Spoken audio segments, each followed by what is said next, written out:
प्रथमे आपण मानक समस्त मोर नूतन वर्षर अनेक सारा शुभेच्छा एवं शुभकामना। बंधु मैंने आपणकर जदि मिथुन राशि होता है तेबे आज भिडियोटी आपण मानक बहुत ही खास एवं गुरुत्वपूर्ण अटे।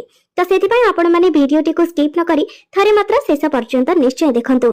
आज भिडियो रे आमे माने जानिबा आसीबाकु जाउथिबा 2025 मसियाटी अर्थात आसीबाकु जाउथिबा नूतन वर्षटी मिथुन राशि व्यक्ति विशेष मानक पई किपरि रहिबा। ग्रह मानकर गोचर स्थिति आपण मानक केउ प्रकार फल प्रदान करिबा। बंधु माने एही 2025 मसिया बहुत बड़ बड़ परिवर्तन हेबाकु जाउछि। 4 कोटी बड़ ग्रह निजर राशि परिवर्तन करबाकु जाउछन्ति। प्रथमे शनिदेव राशि परिवर्तन करिवे, एहा परे राहु एवं केतु राशि परिवर्तन करिवे एवं एहा परे देवगुरु बृहस्पति मध्य राशि परिवर्तन करिवे। बंधु माने शनिदेव प्रति 2.5 वर्ष रे थरे राशि परिवर्तन करिथांती। राहु एवं केतु प्रति 1.5 वर्ष रे निजर राशि परिवर्तन करिथांती एवं देवगुरु बृहस्पति प्रति 1 वर्ष रे निजर राशि परिवर्तन करिथांती। तेबे एही 4 गोटे बड़ ग्रह मानकर परिवर्तन आपणक जीवन उपरे कोन प्रभाव पकाइबो, केउ प्रकार फल आपणको प्रदान करिबो, से समस्त विषय रे आज एही वीडियो रे आमे माने विस्तार रूप रे आलोचना करिबा। आपणको केउ सब शुभ परिणाम प्राप्ति हेबो एवं केउ सब अशुभ फल प्राप्ति हेबो, से सब विषय रे आज एही वीडियो रे आमे माने जानिबा। तेबे भिडियोटी रे आगो को बढ़िबा पूर्व जदि आपणकर मिथुन राशि होइथाय तेबे भिडियोटी को लाइक करी चैनल टी को सब्सक्राइब करि देबे एवं कमेंट बॉक्स रे भक्ति एवं श्रद्धार सहित जय श्री जगन्नाथ निश्चय लिखिबे। तेबे बंधु माने आसंतो आरंभ करिबा आजिर एही कार्यक्रमटी को जहाकी जन्म राशि एवं चंद्र राशि उपरे आधारित अटे।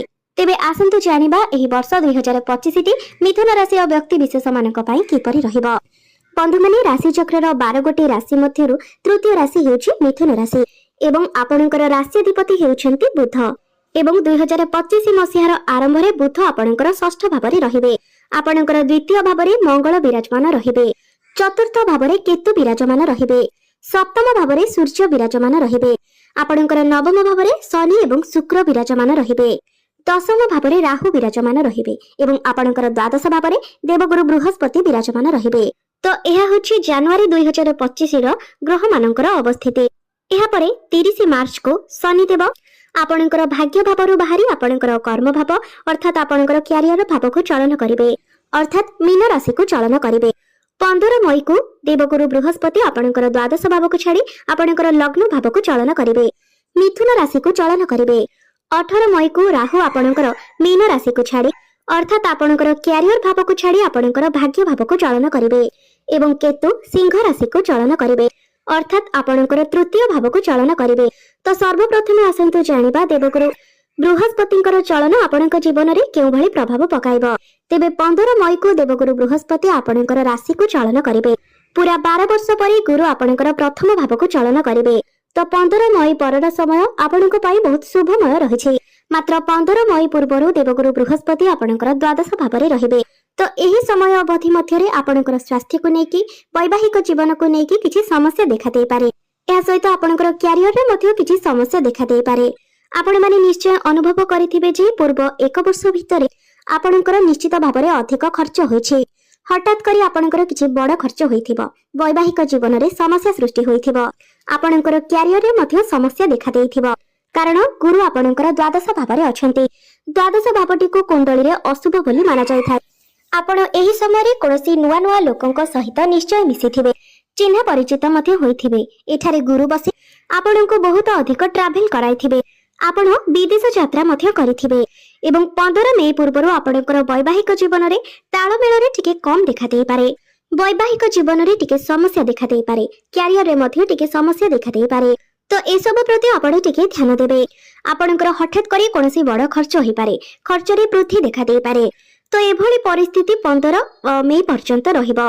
मात्र 15 मई परे गुरु जेतेबेले आपणकर प्रथम भाव को चलन करिवे, आपणकर लग्न भाव को चलन करिवे एवं पूरा वर्ष आपणकर लग्न भाव रे ही रहिबे।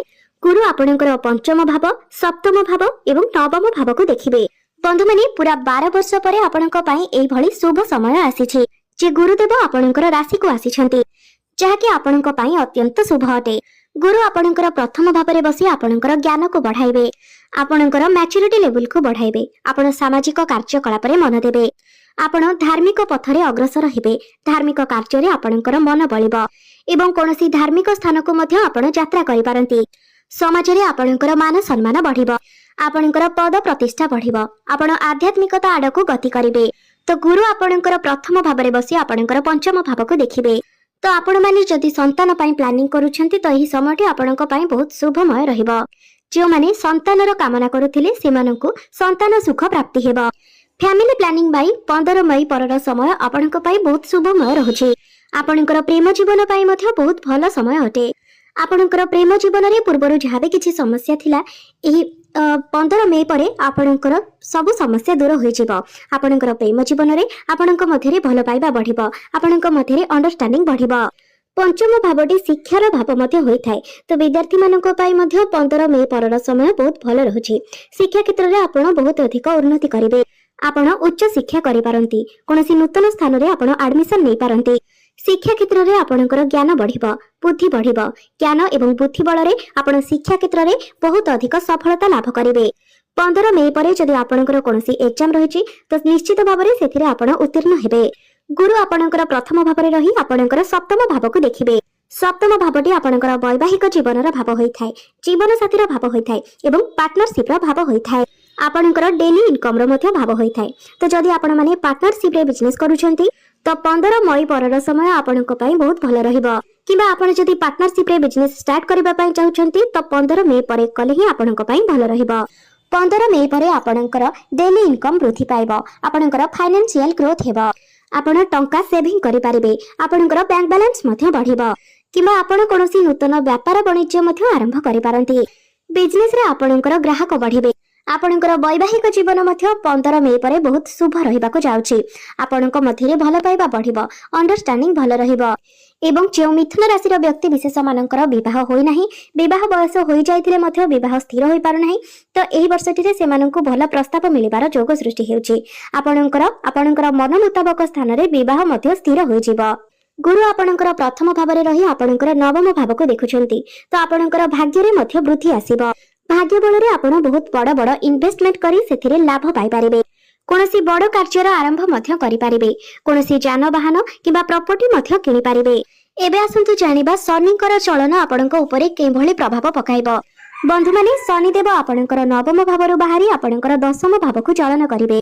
तो 30 मार्च को शनिदेव जेतेबेले आपणकर कैरियर भाव को चलन करिवे।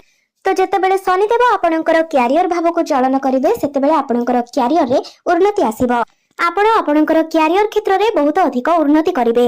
मात्र आपणको टिके अधिक परिश्रम करबाको पड़िबो। आपण जदि परिश्रम करंती तो निश्चित रूप रे आपणको सफलता मिलिबो। कारण आपण माने जानंती शनिदेव हेउछंती कर्मर कारक ग्रह। तो आपणको शनिदेव जेहेतु आपणकर कैरियर भाव रे विराजमान अछंती तो शनि निश्चित भाव रे आपणको परिश्रम कराइबे। 30 मार्च ठारू आगामी 2.5 वर्ष पर्यंत शनि आपणकर नवम दशम भाव रे ही रहिबे। तो आपणकर कैरियर रे बहुत बड़ परिवर्तन आसीबार अछि। कैरियर रे आपण बहुत अधिक उच्च स्थान को जाई पारंती। कैरियर को लेके एही समय आपण बहुत अधिक व्यस्त रही पारंती। आपणक पाखको बहुत गुडे काम मध्य आसी पारे। आपणक उपरे कार्यभार बढ़ी पारे। मात्र प्रत्येक कार्य गुडी को आपण बहुत सुचारू रूप रे करि पारिबे। आपणक ऊपर ऑफिसरंकर सपोर्ट मध्य मिलिबो। एवं जे व्यक्ति विशेष माने चाकरी रो अपेक्षा रे थिले सेमानंकु एही वर्ष चाकरी मिलिबार मध्य बहुत अधिक संभावना रहछि। तो आपण माने चाकरी पई निजर चेष्टा जारी रखिबा उचित। आपणको गोटिए स्थायी चाकरी मध्य मिली पारे। कोनोसी एमएनसी कंपनी रो मध्य आपणको चाकरी रो ऑफर आसी पारे। एवं आपण आपणकर कैरियर को नेकी विदेश यात्रा मध्य करि पारंती।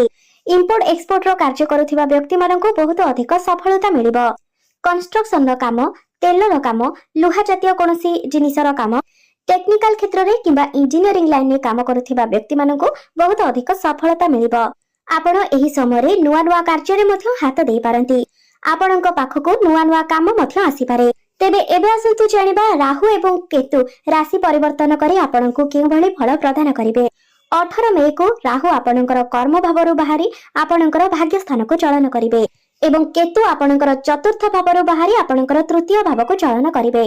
तो 18 मई पर्यंत राहु आपणकर कैरियर भावरे बसी आपणको बहुत चालाक चतुर बनाउछंती। आपणकर माइंड को मध्य शार्प बनाउछंती।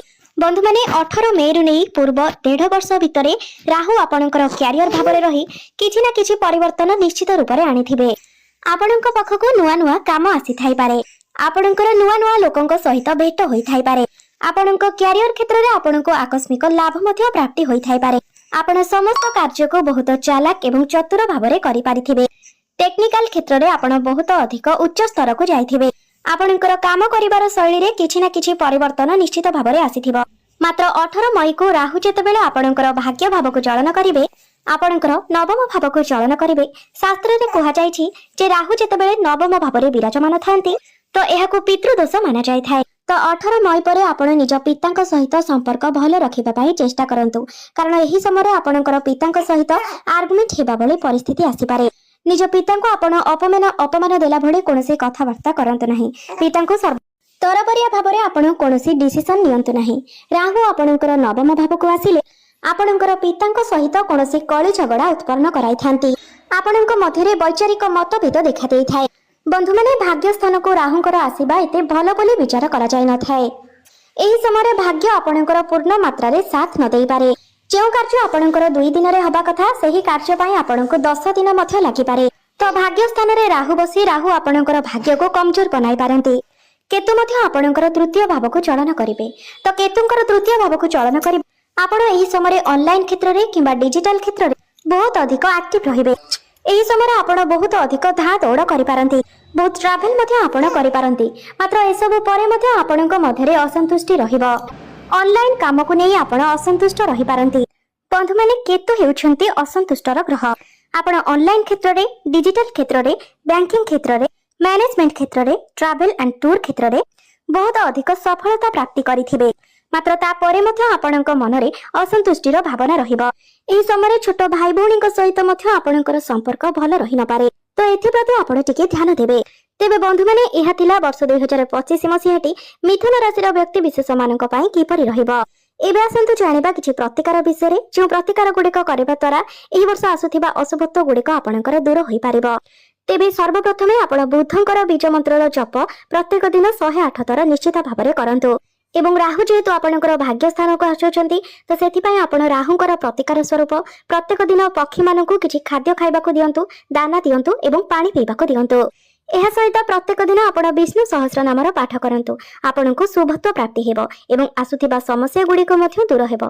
तो बंधु माने 2025 मसिहाटी आपणको पई शुभमय एवं मंगलमय रहु, एहा ही ईश्वरଙ୍କ निकटरे मोर प्रार्थना। धन्यवाद।